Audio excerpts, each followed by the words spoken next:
In relationships, we can have times of high stress. Things can come out of the blue that we're not expecting and we need to deal with. Someone might get unwell. They might have to have surgery. You might lose your job.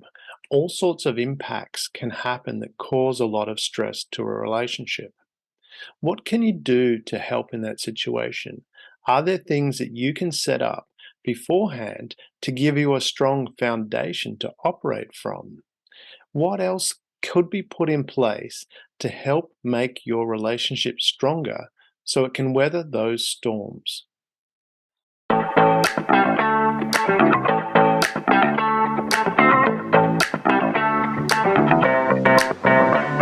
Welcome to Share.care, an all-inclusive community sharing experience, strength, and hope to create strong, healthy, and inspiring relationships.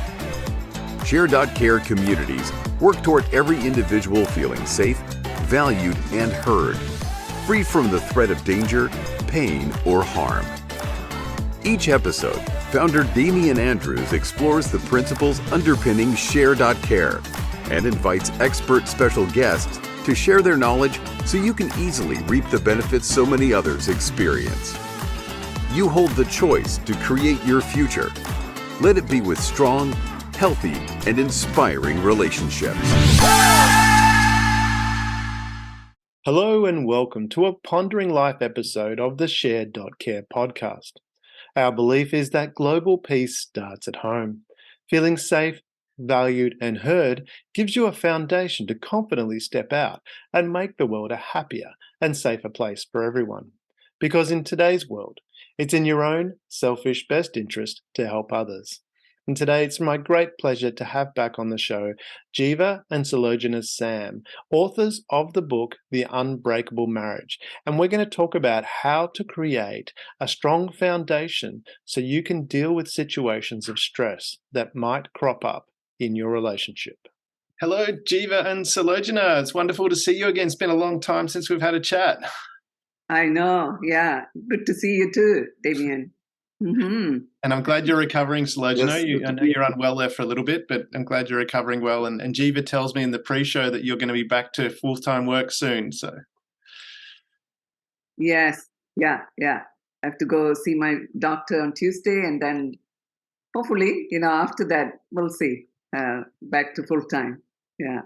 and that might be. I like the part-time. So I think a lot of people do. But maybe that's a good point to talk about from the perspective of, in couples and I mean, it's easy to get along when everything's going smoothly. I mean, I think we all can acknowledge that. When everything's going smoothly, it's fine and dandy. But what happens when you have something that's out of the ordinary that shakes your system? I mean, when you look at, let's take that experience of, Sulojana, you were unwell, you had to have an operation. How do couples, deal with that kind of thing? What kind of things could they put in place to address that? Yeah. I know Jeeva had to do a little bit more. A lot more. A lot more. Yeah. I can tell. I can tell. I love the different dynamics there. A little bit more, a lot more, and then just like, yes, it was a lot more. He was getting a little frustrated for a while. Yeah. Yeah. Well, it's one of those, because like a surgery is not something that you run into too often. The way, I mean, Sulojana's had surgeries before, but that's like, we're talking like 30 years ago almost. With the kids, yeah, children. And so the way you recover, well, partly it's age, but also the nature of what's being done is different. Yeah. And so there are restrictions placed on what you can do and what you cannot do. That's right. Yeah. No lifting, going up and down the stairs. So Jeeva had to do some of the extra things. Yeah. You carry you up and down the funny thing was thankfully our rooms are all on one level. So But the thing is, there are certain things, certain movements, like for example, opening the windows, closing them. Some are quite tight. Some of those movements were a little bit more stressful for her. And for me, it looked like what's the big deal? Like, why can't you do these things on your own? Let me do the hard stuff for you. Yeah. So that was kind of part of like knowing where she needed the help the most, That's right. and then making sure that I was available to provide her with what she needed. And I think, like you're asking a very good question, like how do you prepare for seasons like this, or stress points or whatever like this? And a lot has to do with like how well or how firm a foundation on which you built your marriage to that point, so that like you're not responding like out of any kind of previous grudges you've been nursing, Yes. or stuff from the past that is left unhealed. Because if you are at a point where there's still a lot of unfinished business, so to speak, from before that is still brewing, things that are not resolved, you haven't forgiven each other, that type of thing, then like these minor things can actually turn out to be major issues. Where, like for me, it was a minor irritant. Like really, that's what it was. I would call it more of an irritant than anything else. But those irritants can build up, because it's, as a psychologist friend pointed out to me one time, she said, if I threw a little pebble at you and it hit you on the chest, would it bother you?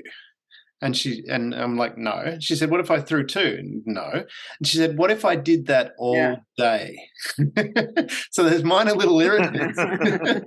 If you're getting hit with a little pebble all day, all of a sudden that's going to build up. I mean, and that's why I'm interested to hear about these minor irritants, because I mean, those minor, especially in that circumstance, if you've got a long recovery process, or you've got a long situation, whatever that circumstance, in this case it's surgery, but if you've got a long situation where you've got to be opening those windows all the time, that might be a minor little irritant. But after time, that could build up, and if you don't have a way of dealing with that. So from that perspective, when we look at that, as you say, some of it's your foundation. Yeah. So we'll get into the foundation. Maybe we start at a high level and then we come back to those points. Yeah, and and part of it is like your. I think a lot has to do with your heart, where well, first of all, let's put it this way: your spouse, ought to be the number one person in your life. Yes. I mean, God is for number one, but in terms of human relationships, your spouse is your number one, and so like you always want to make sure that like your spouse is taken care of, that their needs are taken care of. And their well-being, becomes like foremost on your mind.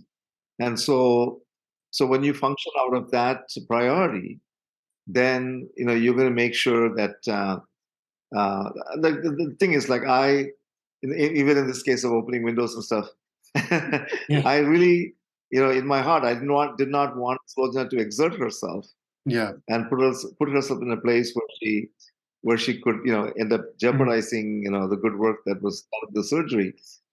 But for me, like I had to learn that this was one of the things, because normally, like she would never ask me for help in this area. Yeah, she was totally independent doing those things. So now all of a sudden it's like, okay, this is an area where she needs help, and and it's only for a short period. Yeah, that she really needed the help. Yeah. And I think talking about these things beforehand, like opening the windows, we didn't know. Some of the other things we kind of talked about this beforehand, even before I went in for my surgery. Some of the cooking, cleaning. I made sure there's some stuff in the freezer. Put some food. And Jeeva does lots. So I didn't want him to be cooking all the time. He had things to do, and cleaning the house, even got that all clean, laundry taken care of before we went in. And we talked about a few things that kind of helped. And even with food and stuff, like we're not big like eating out people or take out people, like we like to cook all of our meals. But then all of a sudden to say, what, once a week, like let's just bring something in, rather than having to worry about cooking all the time. So that was the consideration, that even as I was doing things to make life easier for her, she's also thinking about what are some things that we can do that will take some of the pressure off of Jeeva, so that he's not always having to cook and clean and everything else. So I think what Sulojana is hinting at really is the communication. Mm-hmm. That if you talk these things out ahead of time, and you are like you have maybe a little bit of a checklist, or some anticipation of what to expect, then that makes like walking through that period a lot easier to handle, and a lot less stressful in a way, because it is an additional thing, like, because normally we all get settled in our routines.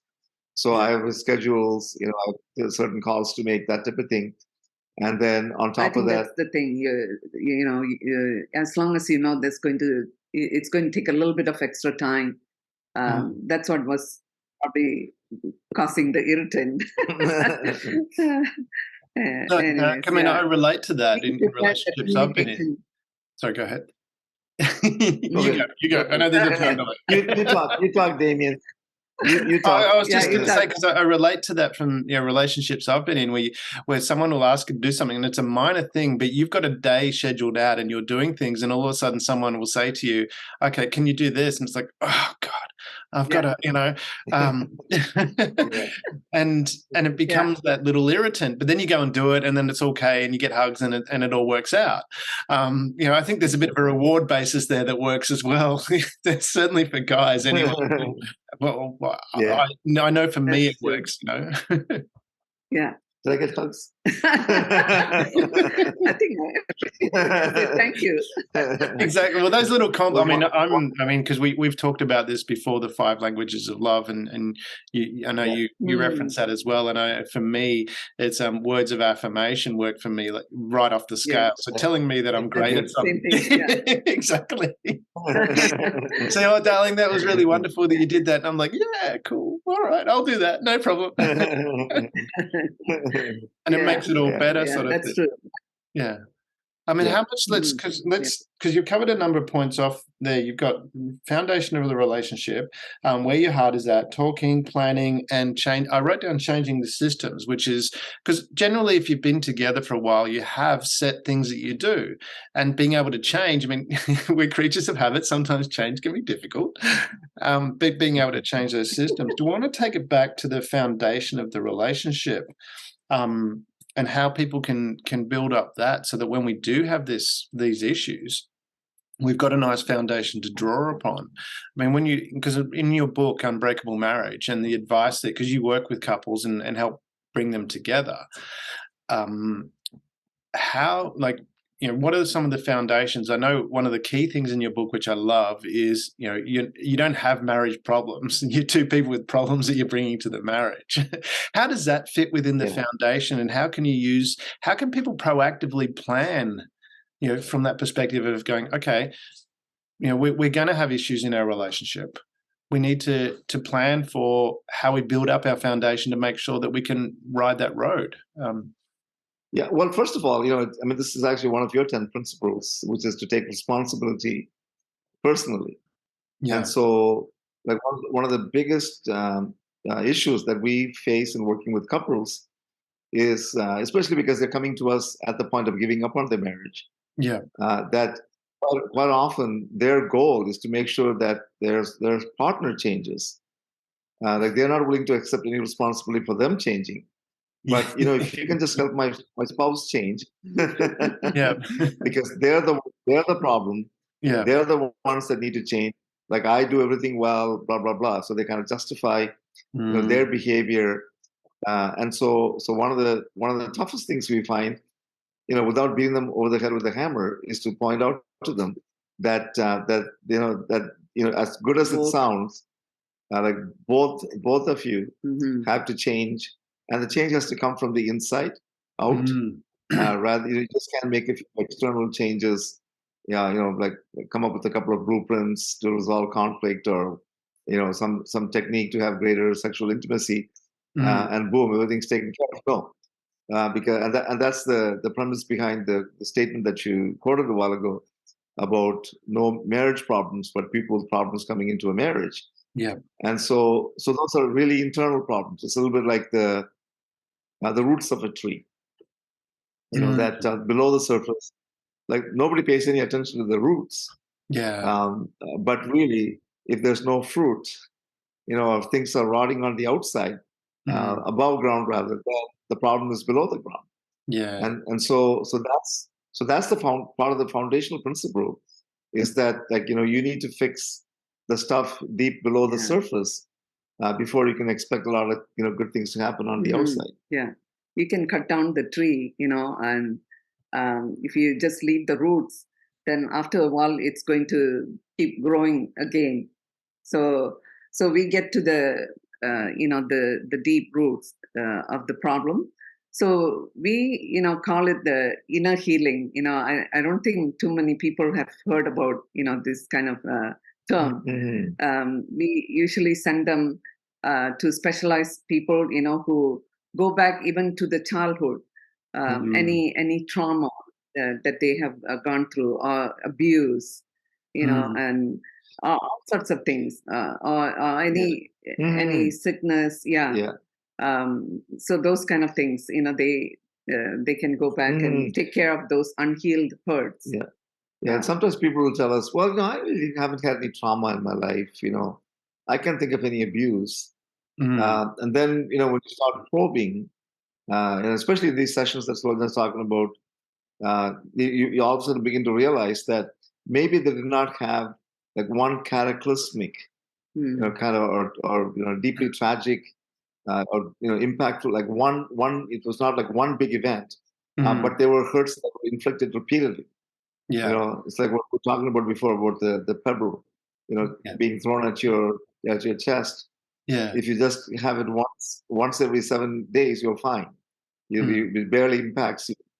But when you get the same hurt inflicted upon you, and the hurt, by the way, even with abuse, can be verbal. It doesn't have to be like physical or sexual. Can have a massive impact because it's emotional. Yes. Thinking. Emotional, Because the thing is, once you hear something, it stays with you. And so when it's repeated, which is essentially reinforcing, and we tend to use the word from a faith perspective. We call it ungodly beliefs. So when somebody says to their child, or a teacher says to the student, like you won't amount to anything. You can't. You're not a good learner. You'll never get out of school. Or you'll end up in jail. You keep this up, like these kind of messages. When somebody keeps on hearing them over and over again, they to me, like, that's a form of verbal abuse. It is really distorting, who that person is, what their potential is, and so these repeated instances, or within a marriage, when one spouse keeps on putting the other one down all the time. It's just the sheer force of repetition, can actually turn out to be like it's the same impact as one traumatic event, sometimes even worse. Well, that's true. I mean, so when you come into a marriage, I had that, when I was younger. I got a comment repeatedly that never finish what you start, the isolation of that. When you isolated it, there was a number of things I started that I didn't finish, but there were many things that I did start, and a lot of them I did finish. But the focus became on the ones that I didn't do, and that became my identity. And then I needed to just undo that and go, hang on a minute, I'm actually, I'm finishing a lot. I'm starting way more, so I'm not finishing some stuff. And maybe I need to be careful about what I start, which is why part of the reason why one of the codes is to finish what you start, but think carefully about what you do start, to help you. I mean, that if you focus your time on being careful about what you start, it enables you to be much more efficient in getting things done, which is one of the underlying reasons behind that code. But it's interesting how those little traumas, what you're saying, that it doesn't have to be a physical trauma. Those emotional traumas, those little statements can have a long-term effect. And so what you're saying is, from that perspective, if we're talking about going into these situations as a couple where it might be a surgery or whatever it is, it's going to be a stressor. You want to have these foundations sorted out at the start to have that stronger relationship. So how does someone, go to that? Yeah. How do they, identify? I mean, yes, you highlighted we have, responsibility as the first principle. There's no real order, but the first is there. How do you get people to recognize that? Because as we talked about in the pre-show, you have a lot of the difficulty is getting people to recognize that they're the problem, and I have that with corporates as well. I had people, a company lose roughly, well, to date they're still going, but lost $12 million because they knew it was the wrong thing to do. They did it anyway. How do you get people to actually to listen and go, hang on a minute, I need to change? Is there any magic technique that you have to do that? Well, I don't know if it's a magic technique, but I think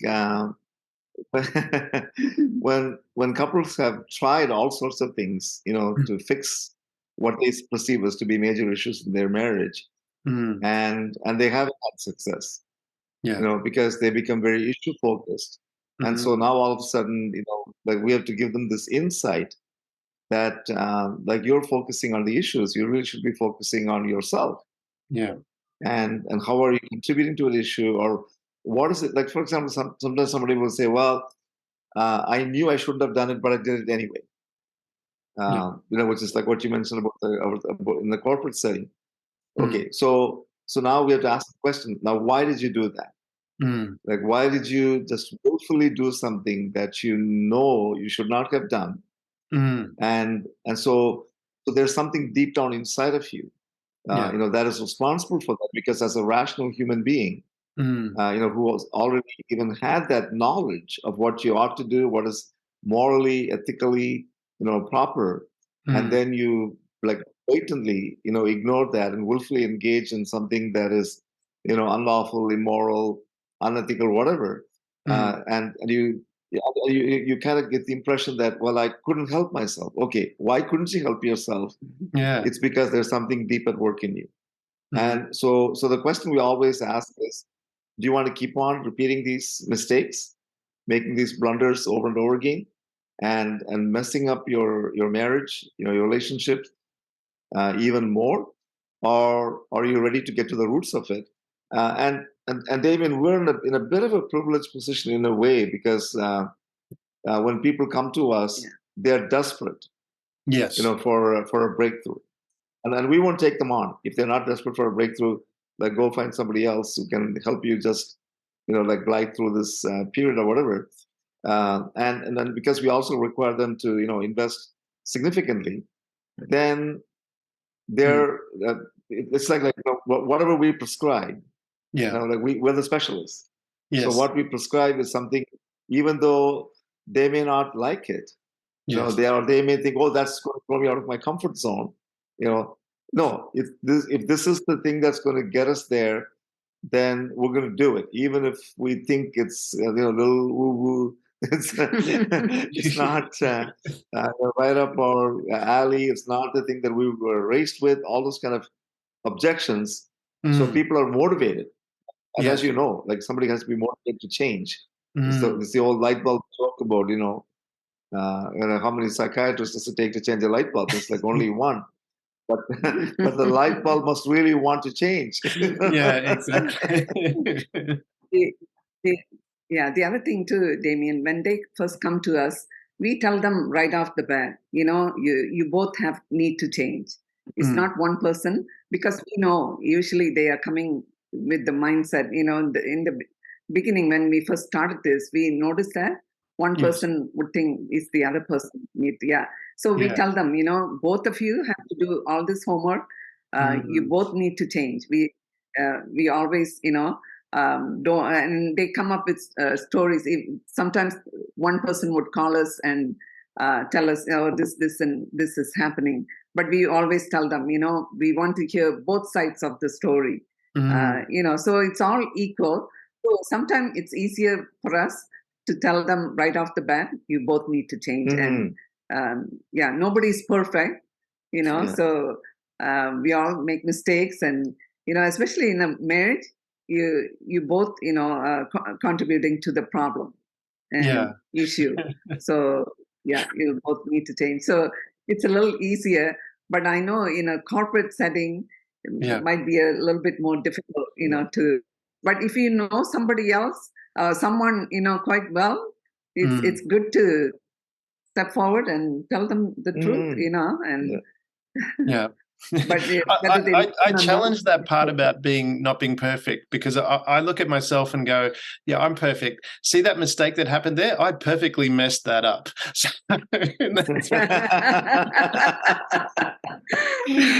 So I won't do that again, because that was a perfect stuff up on my behalf, and I think I need to fix that. That's kind of the attitude that I've had, and it maintains my aura of I'm pretty good at this. But I love what you're saying about this trauma, and because there's a lot of work that I'm doing now is in the space of life is easy. We make it hard. And there's key principles, and you draw from those a lot in the work that you do. I mean, one of the principles is, and you've got here, it's about becoming the right person for the one you married. I'm just reading from your book there. Yeah. And that's a principle which underlines exactly what you're talking about, whether it's in a marriage, in a friendship relationship, in a business environment. It's about being, if you're the right person for the person you're interacting with, then that interaction is going to be good. Now, that doesn't mean you should interact with everyone. Obviously, in a marriage, it's slightly different. You've married the person, you've made that commitment. Now make it work. Yeah. Hopefully, you've worked that out beforehand. Which there's foundations for doing that, which we'll get into that. But those principles there, do you think it is that case of, because you mentioned about they're desperate, and I love the way you operate from that perspective. It's because I relate to you from so much on that side of things. It's like, I don't want to be dealing with just listening to you telling me and complaining.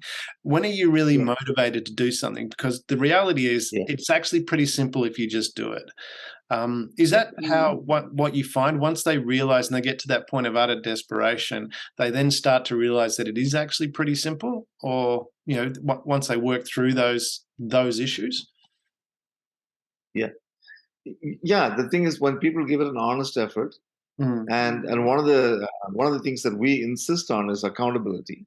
Yeah. So like we use like a Google sheet where they have to check off these boxes on a daily basis, and so even though in the beginning they may balk at some of them and say, I'm not sure if that's something I can do or not, but once they start doing it. And one of the things we also explain to everybody is that there's a cumulative effect that kicks in.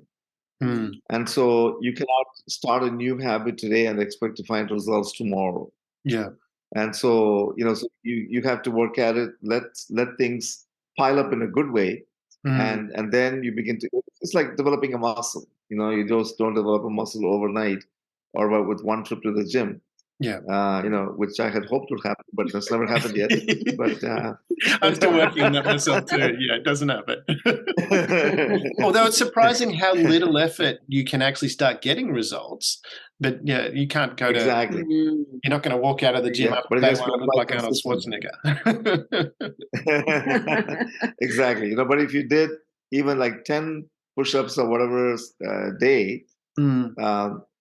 You will notice a change. It'll take a little bit longer, but it will change simply because it's cumulative. And so same thing with our habits, So what we find, and again, because couples have come to us at that place where they really desire the breakthrough, then they will say, okay, I got nothing to lose. I'm going to give this a try. Yeah. And then as they give it a try, they begin to notice something. It may not be a tremendous change right off the bat, but they notice something begin to shift. And when they are both doing things consistently, then they see, I think I'm noticing some changes in my spouse too.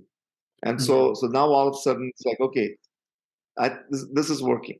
Yeah. And so let's just, keep going. Of course, we will get on their case if they're not doing the daily accountability. As a matter of fact, our guarantee is based on them maintaining the daily accountability and doing these things.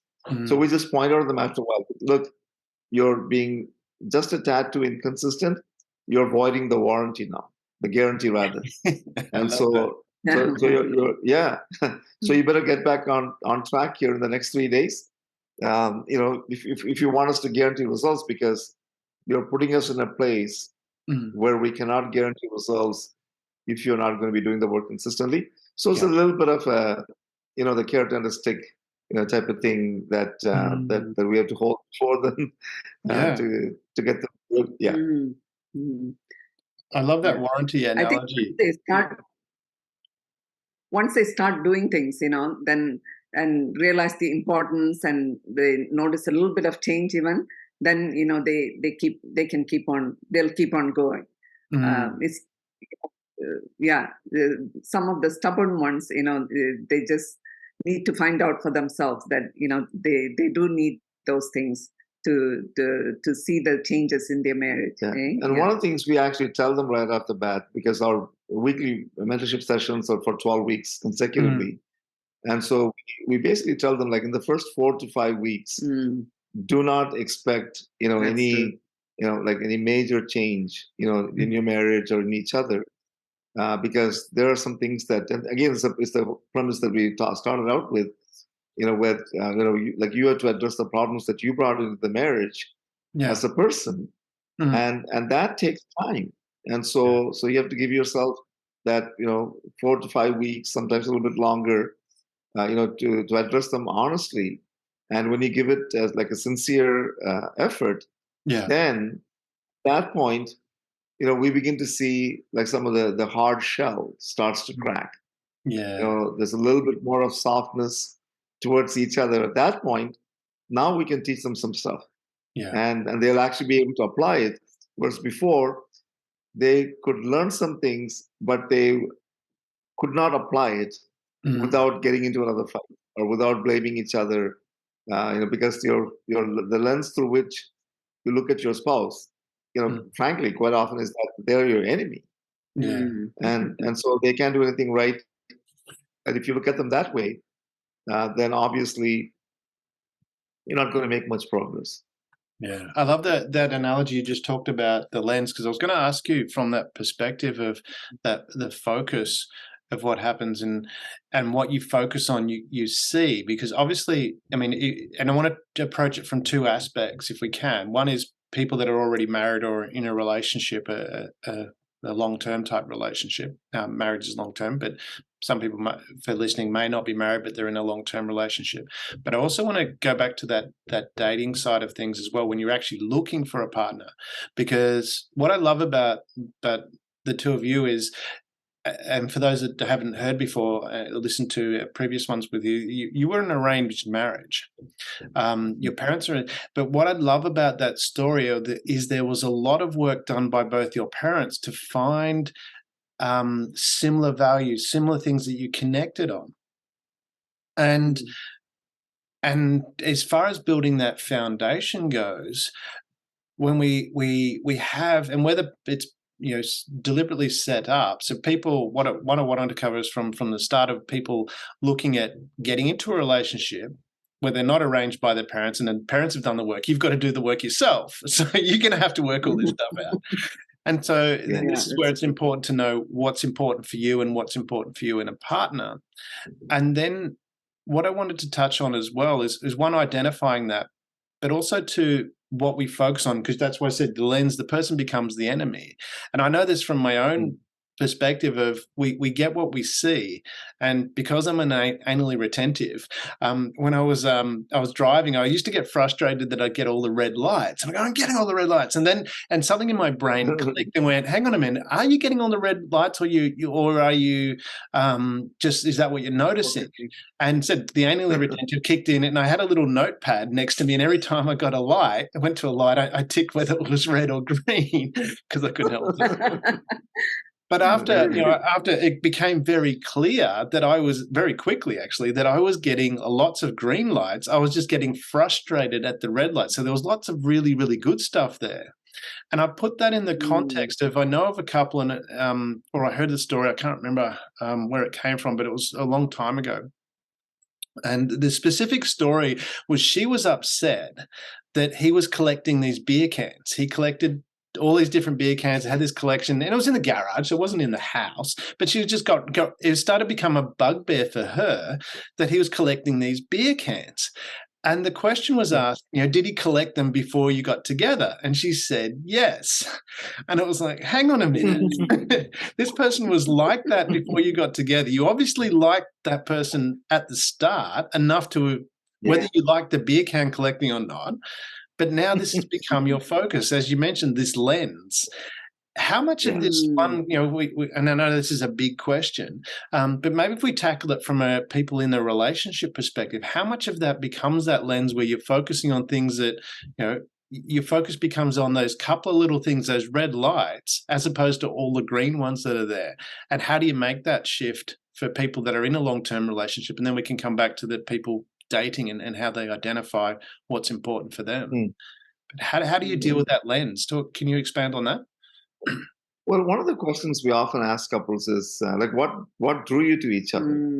Like, what did you find attractive about each other at the beginning? In the beginning, that you wanted to, get to know this person, or at some point, you began to envision life together with them, and so all those endearing qualities, and very clearly, the lens through which you were looking at that particular point was very different, because you were looking at like all the good points. As a matter of fact, we quite often will hear couples say, there were some red flags too, but I chose to ignore them. I thought these things will work themselves out after we get married, or they'll change, that type of thing. And of course, but they were focusing on the good thing. So the lens was, and sometimes this is where, like Sulojana was particularly mentioning this when we were talking about arranged marriages. Your parents have that perspective that you don't. Because like your lens is very narrow. Whereas like it's very, very much of a telephoto lens, whereas your parents' lens is a little bit more wide angle. And so they see a slightly bigger picture than what you do. And usually they go by emotions, right? The couples in the beginning, they go, with their emotion. I'm laughing because I can relate to that. There's relationships that I've got in the past that I knew I shouldn't have done it. Knew it shouldn't, but emotions are kicking in, and maybe the blood was going to the wrong part of the body as well, when it wasn't going into the brain. and has suffered as a consequence because the red flags were there at the beginning. So reminding yourself of these good things, is that the lens? How do you shift? How do you shift? So we asked them, so obviously you saw all these in this person, and also I just want to mention that sometimes people will say, I think I married the wrong person. And it's like were you deaf, dumb, and blind when you were dating? I love that. No, it wasn't. Like obviously, you were looking at them through a particular lens. And or lens, or maybe it was even bigger than a lens. Maybe you were caught up in some kind of a romantic haze, and because of that, you couldn't see clearly. And so your view may have been distorted, because like it's one thing to like go through that dating courtship process and see each other a certain light, and then when you start doing life together 24/7 virtually, then like what was a cute habit, oh, you're always picking your nose, and then now you're married.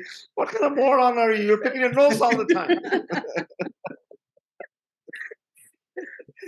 It is funny that lens. So it's really, like you say, and this is where you're talking about two people bringing problems to the relationship. I mean, from that perspective, if that was something you found cute at the start, what changes so that people don't find it cute anymore? What do you think that is? Is that some of their own issues that they've got there, or? I think the reality sets in, probably. The emotions are gone. I don't know. Well, that's a good point that you've got there, because you say the reality sets in, but as you mentioned at the start, you've got all these heightened emotions, but then as that starts to settle down a little bit, does that shift the scale a little bit, do you think? Well, that's a whole host of reasons. Well, I think one of the main things is that when we're in the dating courtship process, we always put on our best behavior for the other person. And unless we are forced into situations, yes, where all of a sudden, you see your boyfriend, girlfriend get angry. It's like, oh, never knew you had that in you. Yeah. Like the waiter spills coffee on their lap or something when they're together, and out comes this rage. It's like, oh, what happened to this sweet person that I thought, was always, very calm and cool and collected. Yeah. So sometimes, these situations show up only when you're together. Especially, in our context, when you're married, then you have to do everything together. Yeah, you do life together. You're there all the time. And sometimes it's like, again, we're talking earlier about minor religions. This is kind of a silly example, but it's caused conflict in marriages where people start doing life together. It's like, you squeeze your toothpaste from the bottom? Who taught you that? Yeah. All the other way around, whatever it is. Yeah. And that toilet paper, no, that's not the side that should be facing out. It should be the other way. Like little things. I'm guilty of turning it around. I don't say anything. I've done that too. So I think doing, like Jeeva said, doing life 24/7, so you see all these little things. All of a sudden it becomes a little bit, bigger and more obvious. Yeah. So part of it is going with a very realistic attitude of just realizing, when we do life together, like things are going to be different, and we're going to have to make a lot of adjustments as we go along. And you may have done some flexing, even before you got married, just to accommodate the other person. Yeah. But when you're always together, there's a lot more flexibility. I'll also add one more thing, Damien. Just kind of the thought came to me. I think one of the other reasons why things you start looking at each other through different lenses is lack of transparency before you get married. And so, like give you countless horror stories, of people who got married and then found out that their spouse, had all this credit card debt that they didn't know about, student loans, or they had or they had some other relationship before where they had a child, or like some kind of skeleton in their closet that they were afraid to disclose, because they don't. Well, if I'm totally transparent with you, then you may not like me anymore, and that could jeopardize our life together. And so there are secrets that people keep from each other. And then, of course, you get to a stage in your marriage where you can probably keep them hidden for a little while, and eventually, at some stage, they will come out. And when they come out in the open, then it's like, so the lens changes from someone I trusted with my life to someone who I cannot trust anymore. And so as soon as that kind of a change happens, then everything they do is viewed with suspicion. Yeah. Everything that they say, are you telling me the truth? Like what else are you hiding? What else are you hiding? Yeah. So how do people overcome that from that perspective? And being open and frank, there's times where I've done it in the past, when I was younger. There was things I just didn't talk about for that reason, because I thought, the other person might not like me because of that. Turned out it was completely erroneous way of thinking, because people, if they love you, they don't care generally. It's like they'll work on it with you or they'll help you. It's amazing how that works, which I learned later in life. So it's better just to be transparent, because if they don't, and that's how you find someone to actually, it's kind of funny when you put that out there and the person goes, yeah, I'll support you in that. That's the kind of person you want to be with.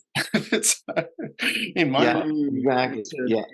Yeah. And I think one of the things we're finding is that sometimes couples don't ask these kind of questions about each other.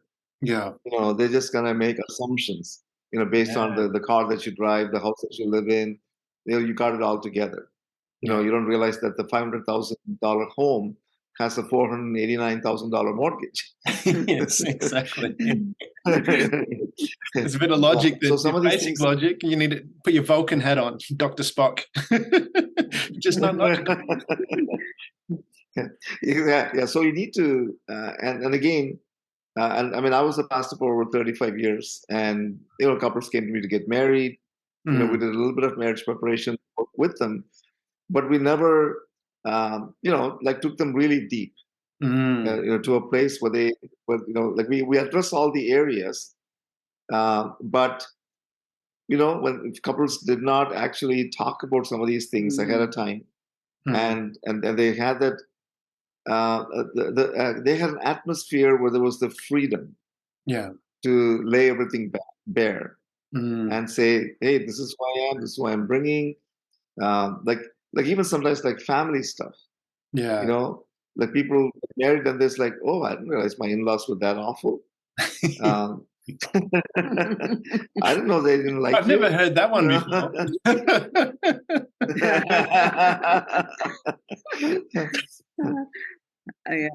Yeah.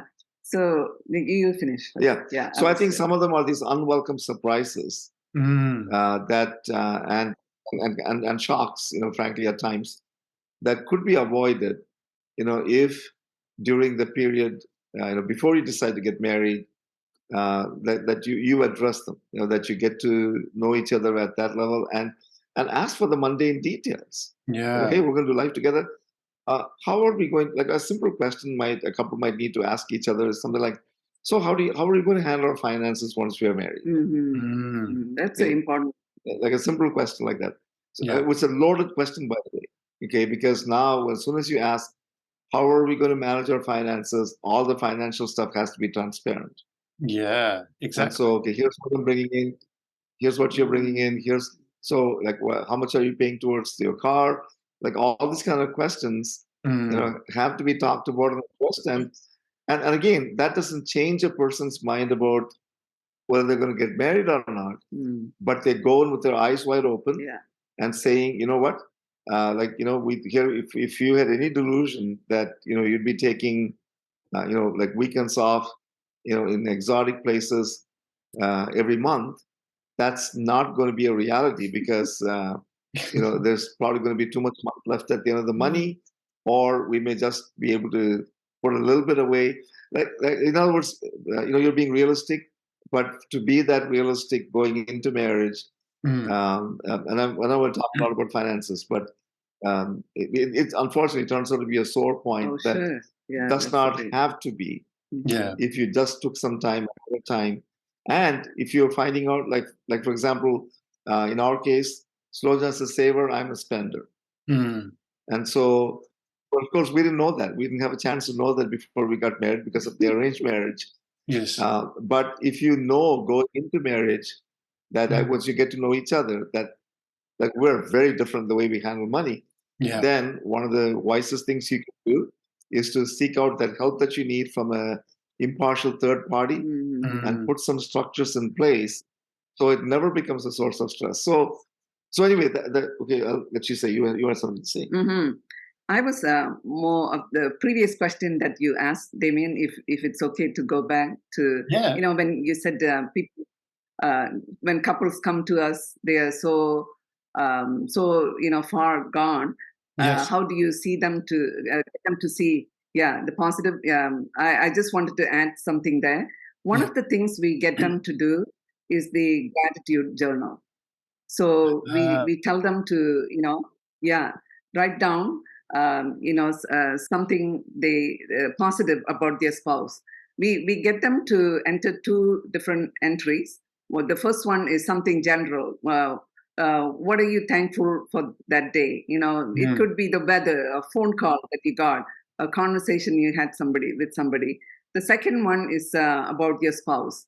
Now, most of them, they cannot, the way things are with them now, they can't see anything positive. So we tell them, go back to your dating days, and what did you see in your spouse that, attracted you towards them? So then they slowly start, writing those things down and see, get reminded of the good things that they saw in their spouse. So that's how, we kind of start that. So the gratitude journal, I think, is a helpful thing. Yeah. And so I just wanted to add that to that question. I love that. So then you don't get carried away. I was going to say, I love that with the so you gratitude don't get journal. carried away. You go ahead. The time No, delays. I was going to say, when you have the reasons for gratitude that keep piling up, then even though you may, because of past hurts, look at your spouse as though they're the end, there's something that is counteracting that and saying, you know what? They're not the ogre that you're imagining them to be. Yeah. Like they do have a side of them that is good, that is kind. You know, like here are some of the wonderful ways in which my spouse has treated me in the past. And so these are things I'm grateful for, even though right now I'm not focusing on them. But this, in a very subtle and almost a subconscious way, actually builds up the case for this person, to be your spouse. While all this other evidence is mounting or has mounted, that basically says, no, I don't see any reason why I need to be with them anymore. But now this starts to come up, and all of a sudden, you cannot, like, it doesn't become a totally like a black and white, cut and dried decision. It's like, no, if this was there before, there's that potential still there. Exactly. And so I can't just ignore it and say that's not there anymore, or this person doesn't have that anymore, because they do. Yeah.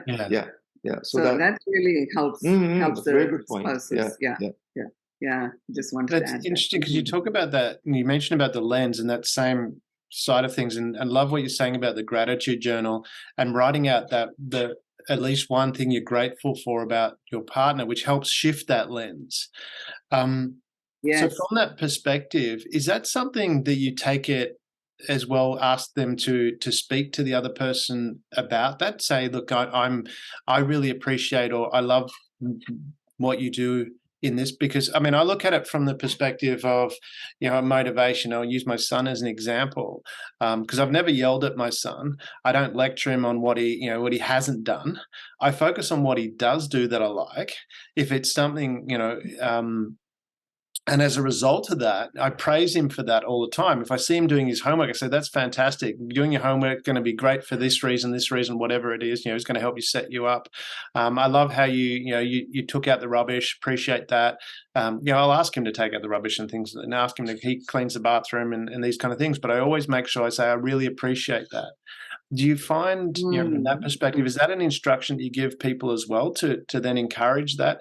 But also, too, you can encourage the other person on that. Like, coming back to the toilet roll thing, you can just turn it around yourself, and if the other person, you see the other person does it, you go, oh, I really appreciate that you put it on that way, as opposed to saying, why are you doing it the other way?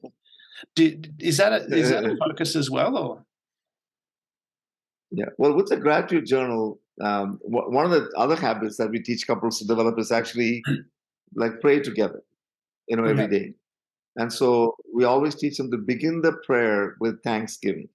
Yeah. And so what you can do is you can take your journal entry for the day, and I say, like, God, I thank you, for my spouse, for the way in which, they always make sure that my car is clean. Yeah. Like something about, or it's always filled up with gas, whatever the case may be. So that becomes, and the reason why, we get them to start off by using that in a prayer is because sometimes couples are so conflicted that they cannot tell that to their spouse's face at that particular moment. No. So later on, about 3 weeks into the program, we actually have an exercise that we get them to do. And the exercise is, open up your gratitude journal and read to your spouse the 21 reasons for which you were thankful for them that you wrote down in your journal. Wow. How powerful is that? Yeah. Oh my God. Yes. Yeah. So we wait a few weeks till the relationship gets a little bit better, where they are, more like communicating terms. Then we tell them to read that out to each other. And maybe it's like not quite exactly the 3-week mark, but sometimes somewhere a little bit between longer, 3 and 5 weeks in that range. And at that point, like, the couples are genuinely overwhelmed by what they hear from their spouse, because it's like, because a lot of times they may not have articulated it, in those terms. And even when one spouse's love language is words of affirmation, and they haven't been getting it from their spouse, like they're starved for love, and all of a sudden you overwhelm them. It's almost like an overdose of love in one shot. But it's like, wow. Yeah. Mm-hmm. I love that. That's amazing. I'm just, I mean, when you said that, I could feel it going, that's just like this massive love punch, for want of a better description, but it's just like, it's someone reads out 21 days of gratitude to you of why why they love you. I mean, it's and I'm going to use another pop culture reference of, it's like the Karate Kid, crane kick. You can't defend against that. You do love me. Oh my God. I love that. But that's where we're coming to about that, because we were talking about that foundation and the lens and what you focus on. It seems pretty simple to do. And is it difficult once people start doing it? Do you find that that's just a continuing process because it becomes a habit? Oh, yes. Yeah. Then, they're supposed to continue that throughout our mentorship and beyond. We tell them to keep on doing it. I still do it. Okay? We still kind of share with each other. Yeah. And our mentorship, like, is 12 weeks.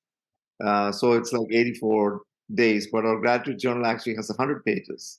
And so it basically encourages them, to keep going, even beyond that. And then provides the a vehicle where they can keep on making those entries, and I think it's a good lifelong habit to get into. And to get back to the initial question you asked, what couples actually tell us is that as the relationship starts to improve, they actually read out their journal on a daily basis to each other. Really? And so, because it becomes like I want to show my appreciation, and I don't want to think of something because I already have an entry in my journal, and so then the entries become more contemporary. So at the beginning you have to think really hard and deep to come up with something that you're grateful for. But then you begin to notice the little things that your spouse does. Oh, you actually flip the toilet paper this time. Oh my goodness. Okay. I really appreciate you doing that, making life easier for me. And you didn't complain when you closed the window for me. It's like, I really appreciate that about you. So then expressing appreciation becomes a habit. And of course, when you're appreciated for who you are and some of the little things that you do, then you feel good about yourself. You feel good about your spouse, and the whole thing has shifted now. And now the lens changes from wanting to always find fault with what you do, so that I can punish you because you're my enemy. So I can maybe at least give you a lecture and prove that I'm morally superior. Like all those kind of things, those motivations are not there anymore. And so you genuinely, do get to a place of being happy. For who you married, and which in turn, as you know from a lot of studies about gratitude, like gratitude is one of the greatest antidotes to anxiety there is. And so you begin to feel, good about yourself when you are grateful. And so I know there's some chemicals that your brain secretes as well to make that happen. But like it's just one of those extremely powerful forces that we get couples to make a daily habit. I think it's habit number 3. So it's it gets started very early on in the process. But what you're talking about there, because you added in the part about chemicals as well, and a lot of people are starting to realize that you can influence those chemicals in your body, and this choosing to, even thinking a happy thought, your body starts to produce dopamine, starts to produce serotonin, just by thinking a happy thought. You don't have to do anything happy. You just have to think it, and your body starts to feel that. And this whole process that you're talking about, this gratitude journaling and shifting that lens to focus on what you like as opposed to what you don't like, it's almost impossible. Well, not almost. It is impossible. Because as soon as you focus on what you like, your body immediately starts producing dopamine, starts producing serotonin, so you will feel good. And not only you feel good, your neuro associations will be to that person, so you'll feel good about that person. So what you're doing is setting up a process to do that. And that's probably why the law of attraction works. It's a principle that works. What you think about, you bring into your life because it feels good for you. That's my take on it anyway. And what you've got is a very simple system that people can basically hijack their neurology in the sense of going, hey, I'm going to get this happy drug called dopamine. We need to market more of dopamine. I love that. And from that side of things too, I can imagine the gratitude journal, that would be something good to do both when you wake up in the morning and when you go to bed at night as well. Because if you go through the gratitude journal, or just read out something to your partner as you're laying in bed at night, you're both going to feel good about each other. Maybe you'll start going to bed earlier because that might lead to other things. Imagine if you tell your wife all the time how amazing she is. She's going to be pretty great. You want.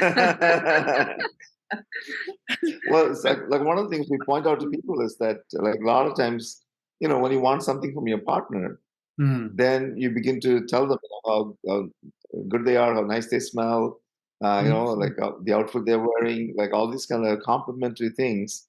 But then if you only say them when you want something from your spouse and they don't hear those words from you, then they feel used.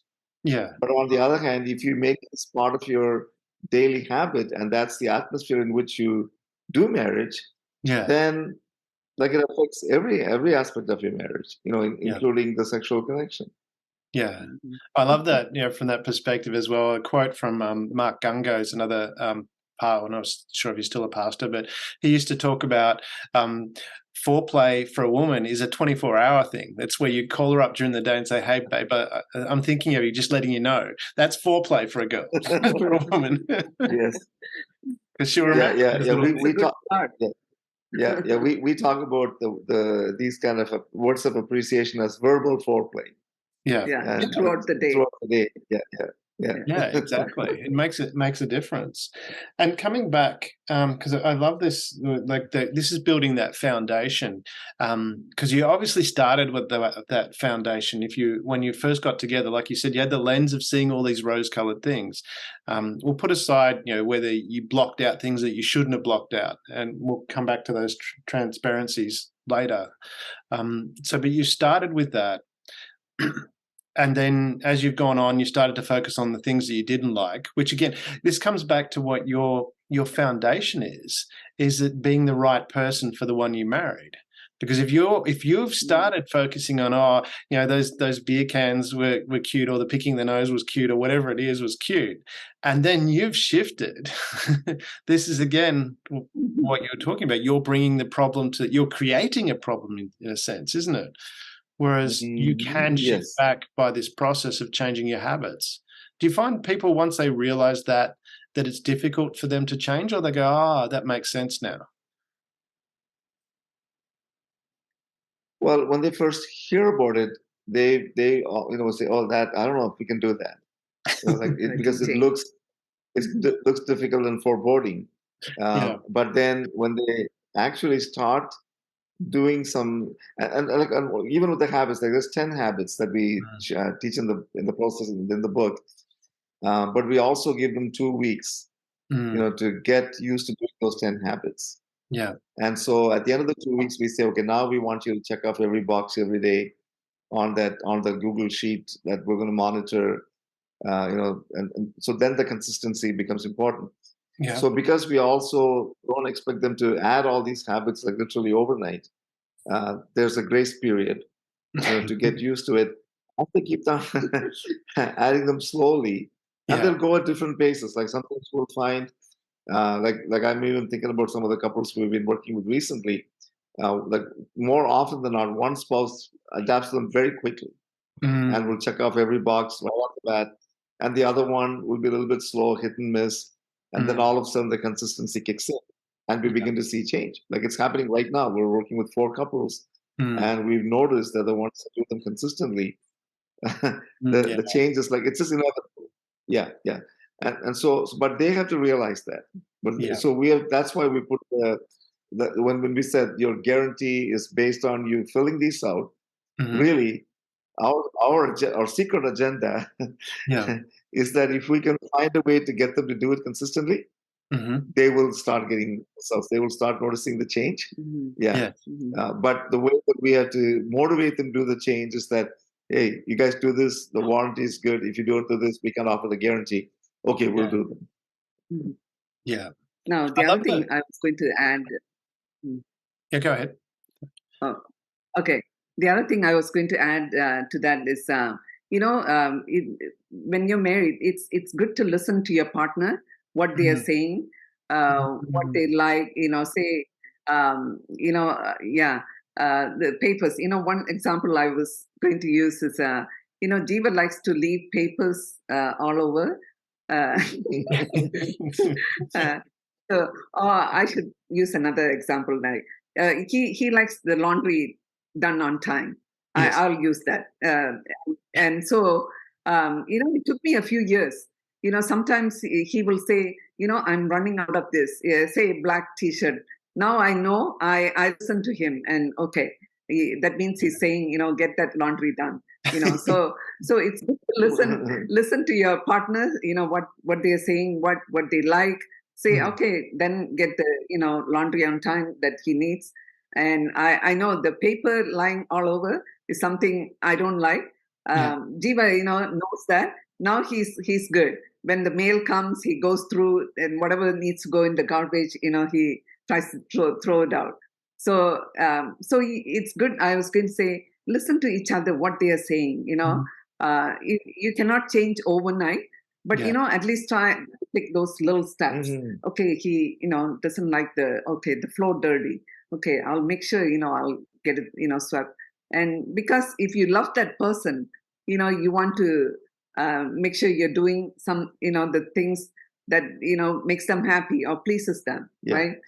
So I'm just saying, listen to each other, and we tell the couples, not right at the beginning, eventually tell them, listen to what they're saying, and try and make those changes one step at a time.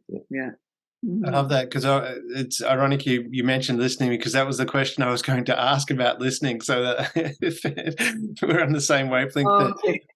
From that side of things, because I mean, we seem to be moving with that side of things into the second point you mentioned, is where your heart is at, and listening seems to be a key point as to where your heart is at. Obviously, you liked each other at some point. If you're getting if you got married, you otherwise it's like, there might be other reasons for people, but let's assume majority of people are getting married because they liked each other, and their intention is, you're making a commitment to death do us part. That seemed to be the intention that you started with. So your heart must have been there at the beginning. And how much of that do you think this heart part is, once you've got over this lens, shifted the lens back to what I like about this person, is then getting in touch where your heart is, and being able to fulfill that is listening, because sometimes what you might see as as helping out might be the complete opposite of what they need, because you're looking at it from your own perspective as opposed to listening to what's going on for the other person. How important is it to really listen to what is going on from that, and how often, because we have this, I'm going to use the analogy, most often when we're talking with people, I think most people have this experience, is where you're talking with someone and you'll be thinking about what you're going to say next and not really listening to what's going on at all. And I think we've all done that. I certainly have. But I notice, I'm just wondering from that perspective, how do people make that shift? We go, okay, we've shifted our lens, and now we're focusing on what we like about that person. We've gone back to what was the attraction. Now I need to, I know from my heart that I want to be together, got back in touch with that. how do we get to that transition of actually really listening to what's going on for the other person? What can people do? I'm making the presupposition that it's important. I think correct me if I'm wrong, but I think it is important. How do we get to that stage where we actually do listen? Well, one of the things we teach people is a very simple technique called active listening. Mm-hmm. And so active listening is very simply repeating what you just heard your partner say back to them. Some people even call it parroting. Yeah, parroting, mirroring, preferably without a sarcastic tone of voice. So. Exactly. What do you mean this? No. Exactly. Yeah. Don't do that. Yeah. So it's like, hey, like I'm going to be working late today, so I won't be home for dinner. Oh, you're working late today and you won't be home for dinner? Yeah, I got this really important assignment that I need to complete. And important assignment? Yeah, I'm the only one that the boss trusts with this thing. Like you keep going on that. So rather than, what do you mean you're going to be late tonight? Like, I'm making this dinner for you and you're going to be late? Like, rather than like reacting to what your spouse said, if you simply repeat it, you will get more information from them, keep the conversation going. And so you don't use any conversation enders. And the simplest way to keep a conversation going is simply by repeating what you just heard. A number of things happen, when you do that. First of all, your spouse knows that you valued what they were saying enough to pay attention. Yeah. And by simply repeating it, they know, okay, you're actually listening. And so that's a sign of respect and honor that you did that for me. Yeah. But more importantly, like it'll get you to a place where what could have been an irritant, where here I'm like busting my butt to get this wonderful meal for you, and you're going to be late. You're not going to join the family today. Rather than get hung up on that, when you discover like why your spouse is going to be late, it's like, so the conversation can very well end with, okay, honey, like you go get them. I know you're gonna do the job well. Yeah. And I'm rooting for you here. I'm praying for you. So the whole conversational tone changes simply because you paid attention and you practiced this active listening. Yeah. And even asking questions to clarify things. That shows your spouse that you're listening and you're interested. Yeah. So those are good. Yeah. It's with a genuine concern of wanting to know. Yeah, exactly. And not assuming things. Or ascribing motives, which is often something that we do. Oh, you don't want to be around me too much. That's why you're staying late. Like that type of thing. You hardly spend any time with the kids. You leave me with the kids. So one of the things, Damien, is in our process, we don't start teaching communication right off the bat. No. Because we need to remove the impediments to having this kind of communication and the desire to listen. Yeah. So that's where all the baggage needs to be taken care of. Any past hurts that you're holding against, grudges you're holding against, nursing against your spouse, you need to offer forgiveness for them.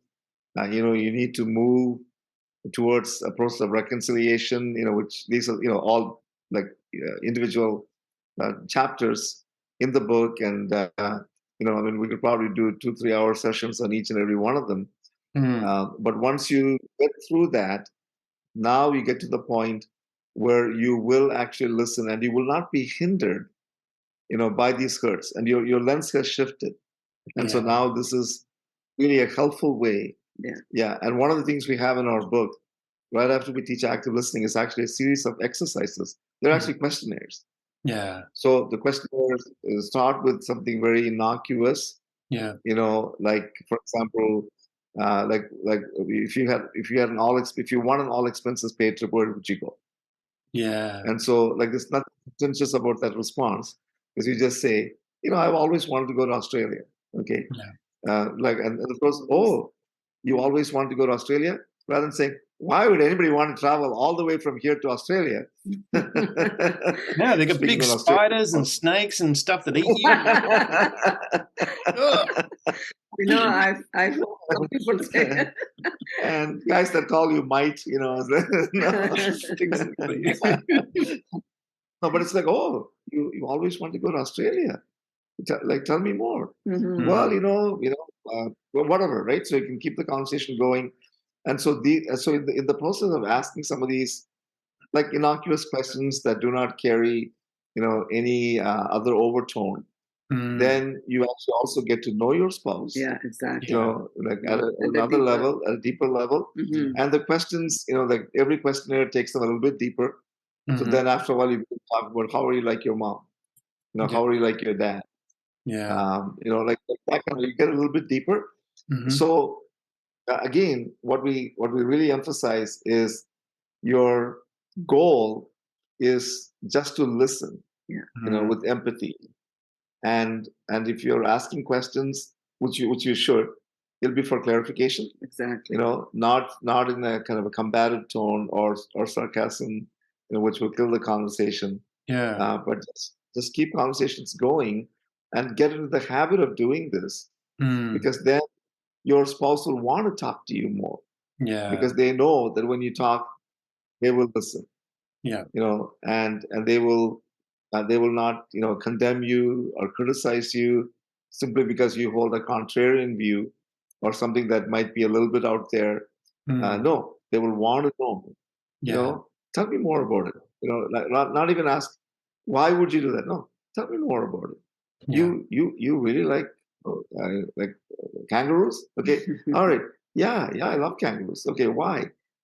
Like that kind of a tone of conversation. Mm-hmm. Yeah. And the tone, especially the why questions, need to be very careful, because like, why? As opposed to But I think what you're saying there is, and I really want to come back, I want to touch on this. I will not touch on, but highlight it, is that point that you have to be whole first. So that's why you don't get straight into the conversation, because if you're not coming from a whole place first, it makes it hard to have that conversation where you can actually be listening without being defensive or aggressive or whatever that response might be, but you actually can actively listen openly. Yeah. And I think that's really important. I mean, I'd look at that one of the programs that I have in the business sense, Negotiation Magic. We talk about, sources of power for negotiation, which in a lot of cases, you're doing the same thing in a relationship. You're having a negotiation. And the biggest sources of power are, one, listening, and two, asking questions, because you gather information, you gather useful information. Yeah. And it's really important to be able to be who you are first, to know who you are, and not then be a reactive person, because if they're saying something, you're reacting, that's not a powerful place to be. It's you need to be whole first. Yeah. And one more thing I'll just quickly add that kind of came to me is that you cannot make assumptions about what your spouse likes, does not like, because all women like to do this, all men like to do this, all guys are the same. And again, there are certain things that we do by virtue of being male or by virtue of being female. I think that's the way that we're wired, created. However, we need to realize that this woman is not any woman. Yes. Yeah, right. So I cannot say, well, I thought all women like to do that. That's why. No, no, but this woman may not like that. Yeah. And so we need to realize that our spouse is a unique, creation.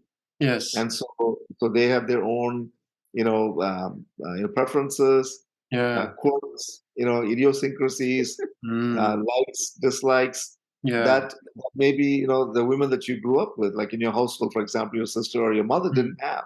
Yeah. So it's good to have an open conversation and talk about this thing. Then clarify things. That way it helps. Like the way Jeeva is saying, example, when we have our night together or date night, for me, the quality time is my top love language. Yeah. So yeah, when we are watching a movie or something, I don't like Jeeva looking at the phone at the same time. So I have to let him know. Yeah. Then then from then on he put his phone away in a different room. And I can justify, I'm still paying attention to the movie while I'm answering my texts. No. But if that is something that is important to my wife, and maybe there are other women who would tolerate that. Yeah, they don't mind that. Yeah, but she's not other women. Like, this is my wife. This is her preference. So I need to honor that. Yeah. Because that's that's the way she is. Right. Yeah, that listening is really important, and she said, because we have this thing where we I think we intend to come from the heart, but sometimes because we're not listening, we're not really, as you say, it might be okay for you, Jeeva, you're sitting there looking at your phone going, but I'm still paying attention, maybe I'm still with you. What's the issue? And you're not really listening to going, well, that's for Sulojana, it's important that you just be there with her, focused on what you're doing together. And by listening to that, you actually you create a deeper relationship. Operate from where your heart is coming from. Yeah.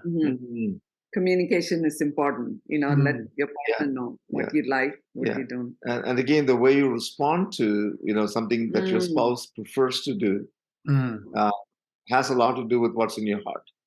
There's actually there's a saying of Jesus, which is a very telling statement. He said, "Out of the abundance of the heart, the mouth speaks." What's in your heart will come out in the way that you speak. And so you got to clean up your heart to make sure that like your like whether it's past hurts, unforgiveness, whether it's envy, jealousy, all these things, if they're in your heart, then they'll come out in hurtful ways. When you talk to the spouse, or you will add a layer of meaning to what your spouse said that they never intended to convey. Like another saying that we often use is that offense is in the heart of the offended. I relate to that a lot.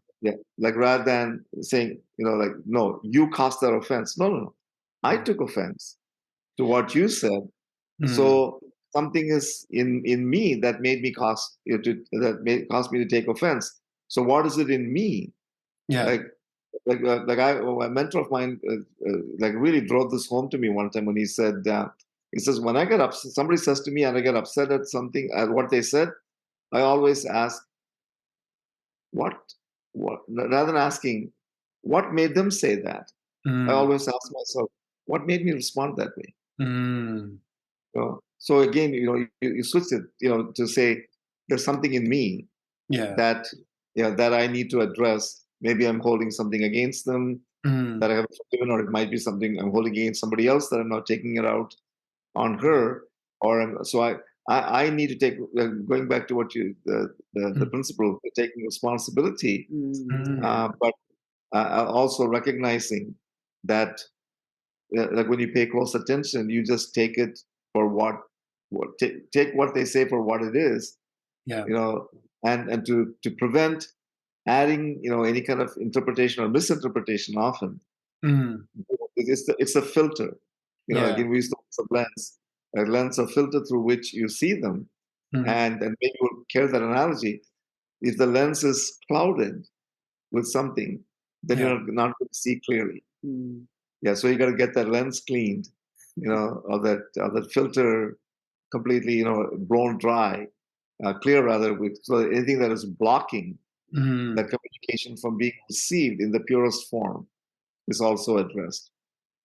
It's important, as you say, that really highlights this aspect of the first part is getting whole first. You have to fix what issues are inside you first, because, and I really resonate, and I love you guys for that.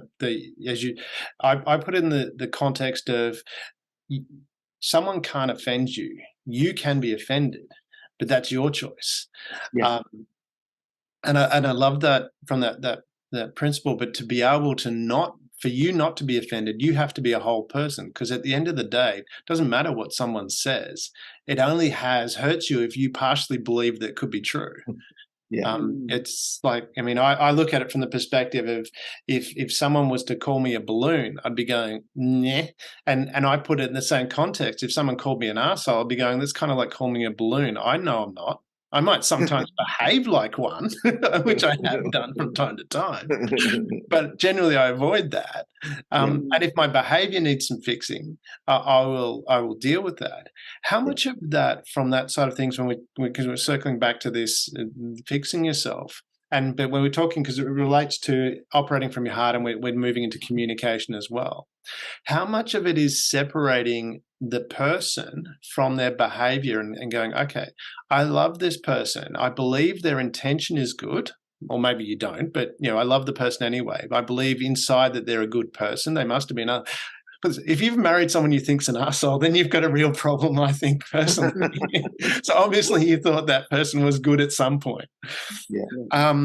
So I've, this, so how I believe they're good. Now in what they've done here or what's going on here, how much of is that separating that person from the behavior and being able to recognize, okay, I love you, I don't like that behavior. I do this with my son all the time. Well, I shouldn't say all the time because it assumes that he does things I don't like all the time, which is rare. But there's been times in the past where I've gone, hey, love you, that's wonderful. This behavior, that's not a good way to deal with it. We need to deal with that differently. Yeah. And that only happened a few times, but every time that happened, that's how I dealt with it. Love you, this behavior, we need to do something different, and how do you suppose that? And then you come up with a solution, and then I go, I love that solution. Fantastic. So again, finish on the praise. How much of it do you think is one? I mean, obviously, if you're in a good position emotionally, which is that first step you talked about, your whole, is it recognizing the difference between the person and the behavior gives you that power again to have that discussion? Say, hey, love you, wonderful wife. You keep moving the shower head down low. When I get in, it's watering my feet. Can you put it back up when you finish? Those kind of things. Is that important to separate those two? Well, I think it's who you are versus what you do, and what you do is not who you are. And so, like one of the things we teach, again, one of the habits is we teach the couples to make some declarations about their spouse. Yeah. That basically, I mean, we use the scripture from 1 Corinthians 13, 4-8, to reinforce that. But it's basically, and the actual scripture is love is patient, love is kind, love does not hold a record of wrongs, all those kind of things. But the way you make the declaration is about your spouse. So Sulojana's patient, Sulojana's kind, and when she says Jeeva's patient, she'll like, wait a minute, he's not. I don't. Yeah. But you know what? Like that's if I have to start seeing him. If I always start seeing Jeeva as being impatient, then Jeeva will always be impatient because I'm expecting him to be impatient, and I'm going to say things that will make him be impatient. Yeah. And so it's again training yourself to see your spouse. I think from a Christian perspective, from the way that God sees them, because God sees the full potential in them. That this is the way they can be. And so like one of the things is Sulojana doesn't keep a record of wrongs. It's one of the declarations you make. Even though in the past you can prove that she did keep a record of wrongs. You can bring up some stuff from the past. But no. But isn't there the quote, why don't men remember anything they've done wrong? Because why should two people remember it?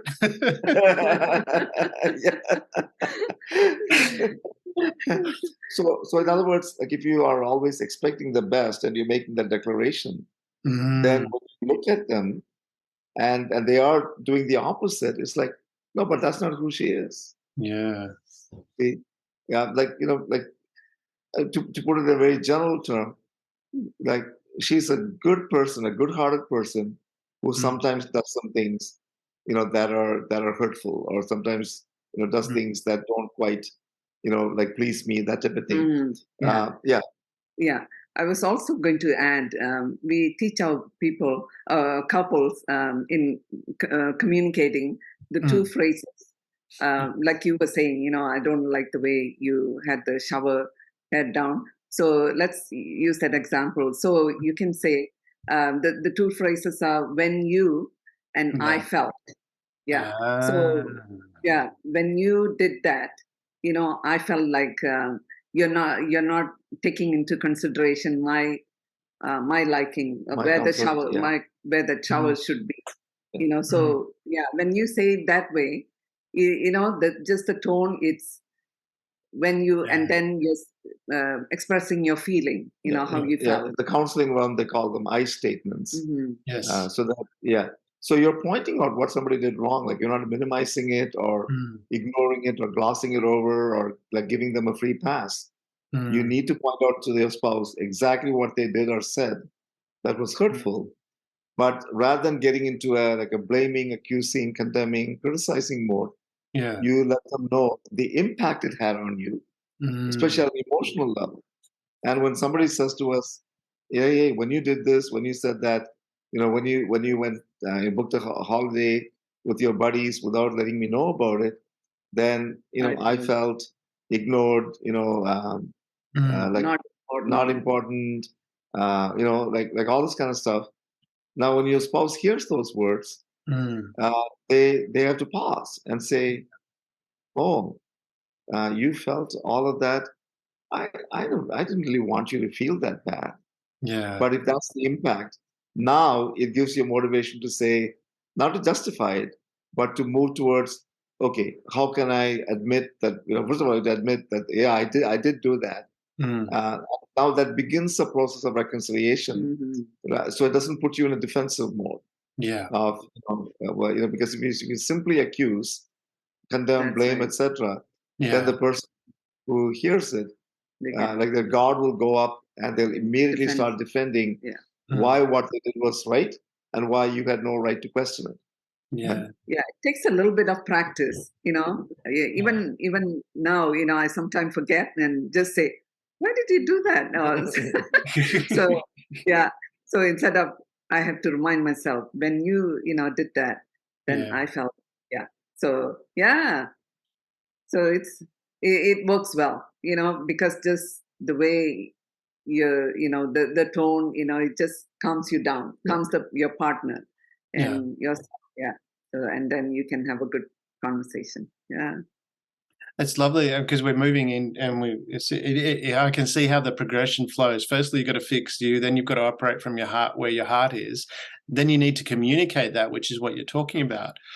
And this point of communicating from an I statement as opposed to a you statement, so expressing what you're experiencing makes a difference, because then it becomes less defensive for the other person. So you can actually, again giving more power in the conversation and negotiation, saying, "I felt this when that happened."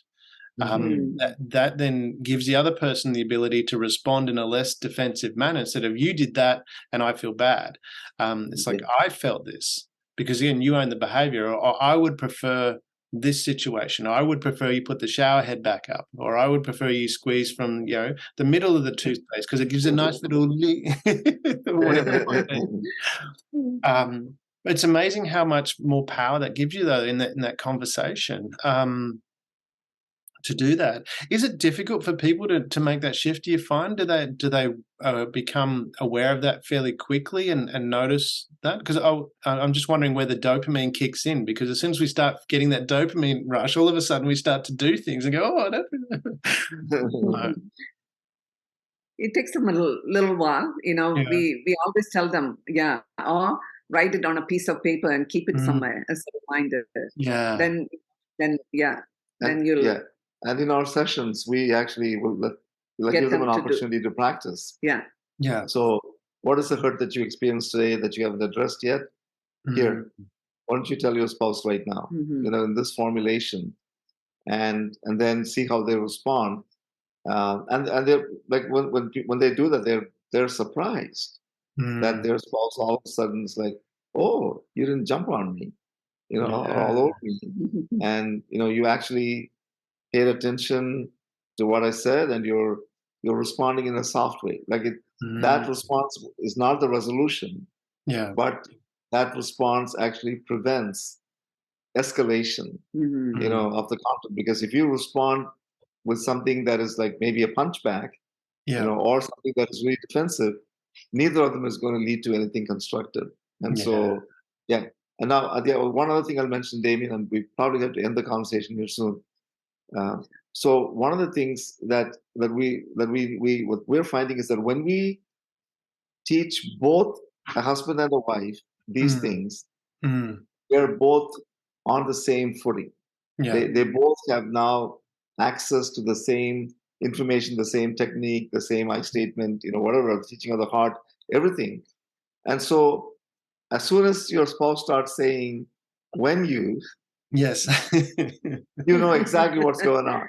Okay, now they're going to bring up something about a feeling, and this is good. So I'm glad that she's actually beginning the sentence with when you, because now I know I'm not going to be slammed. I don't have to put up my guard and say I better brace myself for what's coming next. It's like, okay, because I know what's going to come next is the feelings, and I'm going to acknowledge those feelings, and now we're on the road to reconciliation. Yeah, I love that. And we have talked for a little while, and there's a few other parts like planning and changing the systems and changing habits and things like that. Maybe we'll leave that for a part 2 to this conversation if you're up for that. That would be good, because I know we have talked for a little while, and you probably need to go as well, because I'm assuming it's pretty late where you are in Canada at the moment. Well, it's not the lateness of the hour, it's just that I have another commitment in 5 minutes, so that's the reason I'm recording. Yeah. Well, we'll leave it there, and we'll tee up another time to do that second part if you're okay for that, because there's a lot more to discuss there. That would be wonderful. But thanks again for a wonderful Pondering Life episode on the Share.care podcast. Thanks for the opportunity. Thank you for being part of the Share.care community and helping people around the world prosper. You're creating a bigger pie for everyone to share. The more people contributing to the world being a better place, the better the world becomes, for others and for you.